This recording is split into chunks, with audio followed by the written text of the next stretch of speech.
13 বিয়োগ কৰিব লাগে।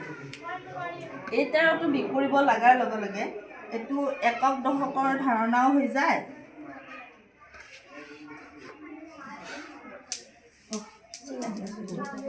এইকেইটা হ'ল এককৰ ঘৰ আৰু এইটো দশকৰ ঘৰ। দশক মানে এটা 3টা 10 আছে, এটা 10টাকৈ মণি আছে ছাৰ, 3টা 10 30 আৰু এইটো একক মানে 31 যেতিয়া এইটো এক।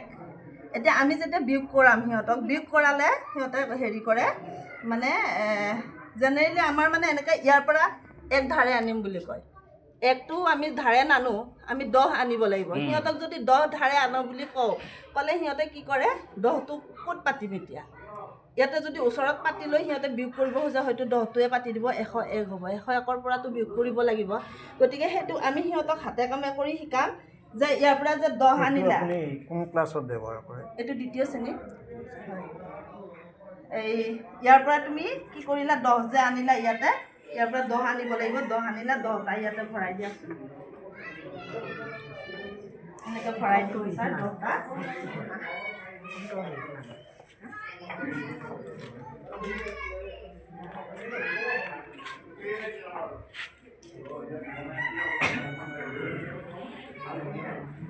এই 10টা ভৰাই দিলে,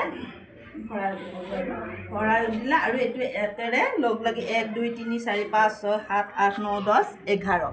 সিহঁতে 11টো পালে। এই 11ৰ পৰা এতিয়া তোমালোকে 3টা নোহোৱা কৰি দিয়া। এতিয়া কিমান হ'ল? 1 2 3 4 5 6 7 8 8 হ'ল। এটা 8 লিখিব। তাৰপিছত এই 2 ইয়াতে কেইটা 10 থাকিল? 3টা আছিল, 2টাহে 10 থাকিল। এই 2টা 10ৰ পৰা কেইটা 10 যাব? এতিয়া এটা 10 যাব। কিমান থাকিব? এটা 10 থাকিল মানে এনেকৈ আমি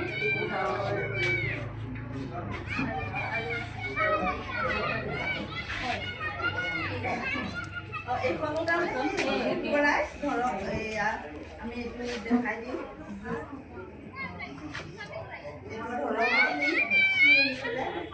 আকৌ আৰু